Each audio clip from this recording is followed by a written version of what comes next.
এটা গুজরাটি শাড়ি তো? হ্যাঁ। এটা মজুরি কত দেয়? 1400। আর এটা টাইম কতদিন লাগবে? 2 মাস। 2 মাস। সংসারে কাজ করার পর এগুলো করা হয় তো? হ্যাঁ, যত কাজ করা হয় তারপরে এইসব করা হয়। এই কাজ করে ভালো টাকা জমে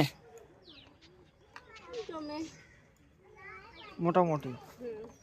নিজের হাত খরচা চালানোর জন্য এরকম হয়। হ্যাঁ।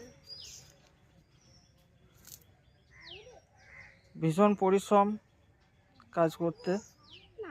কষ্ট হয় না? হুম। মানে অভ্যাস হয়ে গেছে।